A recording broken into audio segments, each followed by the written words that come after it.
नमस्कार, भारत के पहले digital mobile news channel metro TV में आपका स्वागत है। मैं हूं अनामिका और अब नजर डालेंगे खबर जल्दी पर। पीएम मोदी ने होने वाले कैबिनेट विस्तार से पहले कहा कि ये कैबिनेट में फेरबदल नहीं है बल्कि एक विस्तार है। उन्होंने कहा, मोदी को मोदी की इमेज बनाने के लिए काम नहीं करना चाहिए। देश की ग्लोबल इमेज प्रधानमंत्री की जिम्मेदारी है। प्रधानमंत्री ने अपनी सरकार की तारीफ करते हुए कहा कि पहले कैबिनेट नोटिस लेने में कम से कम 3 महीने लग जाते हैं। मोदी कैबिनेट का आज विस्तार होगा। कैबिनेट फेरबदल से पहले प्रधानमंत्री ने पत्रकारों से बात करते हुए कहा कि ये बदलाव नहीं, विस्तार है। उन्होंने कहा, समीक्षा के लिए 2 साल पर्याप्त होते हैं। हमारा फोकस रोजगार बढ़ाने पर है। सभी नए मंत्री आज शपथ लेंगे। कैबिनेट में 10 राज्यों से 19 नए चेहरों की एंट्री का रास्ता साफ हो गया है। उत्तर प्रदेश से अनुप्रिया पटेल, महेंद्र नाथ पांडे और कृष्णा राज का मंत्री बनना तय माना जा रहा है। सऊदी अरब के 2 शहरों में सोमवार शाम को एक साथ 2 धमाके हुए हैं। कातिफ और मदीना दोनों जगह मस्जिद के पास ये धमाके हुए हैं। 2 अलग अलग जगह हुए धमाकों में 4 लोगों की मौत हुई है। शुरुआती जांच में पता चला है कि एक आत्मघाती हमलावर पाकिस्तान से है। पहला धमाका कातिफ में हुआ जबकि दूसरा धमाका मदीना में हुआ, जहां एक आत्मघाती हमलावर ने पैगंबर की मस्जिद के पास विस्फोट कर खुद को उड़ा लिया।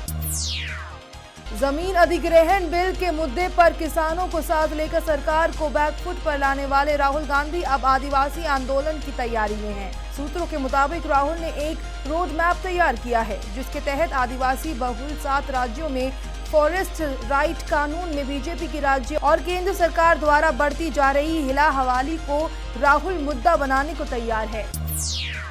प्रियंका गांधी बहुत जल्दी राजनीति में एंट्री कर सकती है। कांग्रेस से जुड़े सूत्रों ने बताया, उत्तर प्रदेश विधानसभा चुनाव से पहले प्रियंका राजनीति में आने के लिए राजी हो गई हैं और इस बारे में अगले 48 घंटे में ऐलान कर दिया जाएगा। प्रियंका को सक्रिय राजनीति में लाने की मांग कांग्रेस के अंदर लगातार उठ रही है। कांग्रेस के चुनावी रणनीतिकार प्रशांत किशोर तो पार्टी उपाध्यक्ष राहुल गांधी को प्रियंका को मैदान में उतारने की सलाह दे चुके हैं।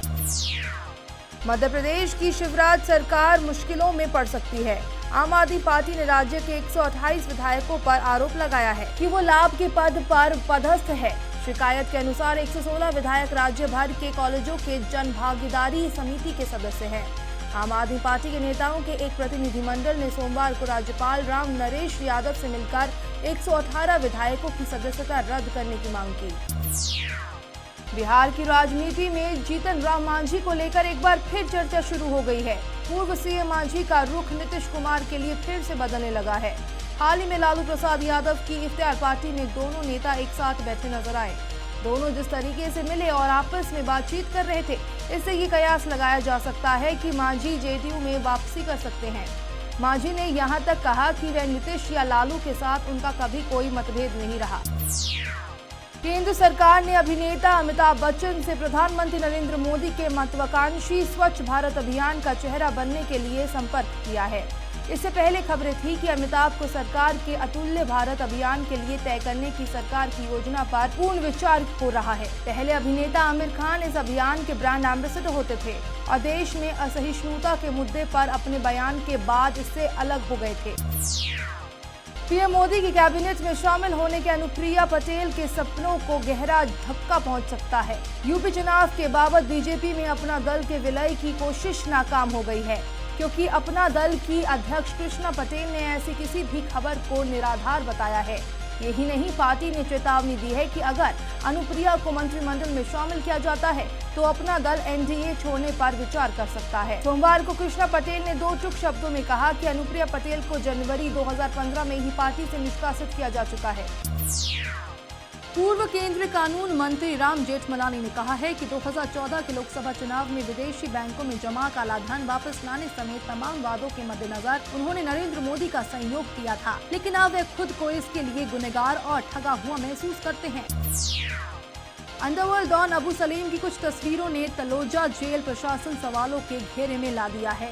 इन तस्वीरों से साफ पता चलता है कि सलेम जेल में बंद होने के बावजूद ऐशो आराम से जिंदगी जी रहा है। इस तस्वीरों में सलेम अपनी गर्लफ्रेंड के साथ पुलिस कस्टडी में मौजूद है।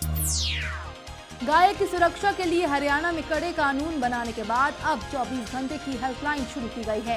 सूत्रों के मुताबिक हरियाणा पुलिस ने रविवार को इस हेल्पलाइन नंबर को लॉन्च किया। गाय, बछड़े या बैल की तस्करी या बुछड़खाना से जुड़ी किसी घटना के बारे में हेल्पलाइन नंबर पर रिपोर्ट की जा सकती है।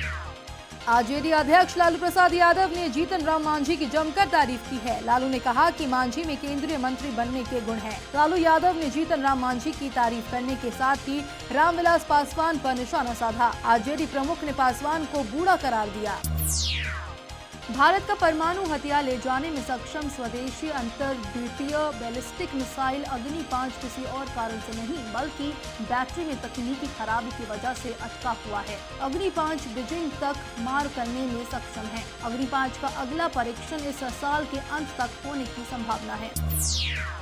फीचर फोन की कीमतें 5% तक बढ़ सकती है। उद्योग जगत के लोगों का कहना है कि चीन में कुछ कारखाने बंद होने की वजह से महत्वपूर्ण पार्ट्स की आपूर्ति घटी है, जिससे इनकी लागत बढ़ रही है। मोबाइल फोन उद्योग के संगठन का मानना है कि फीचर फोन के दाम 3 से 5% बढ़ेंगे।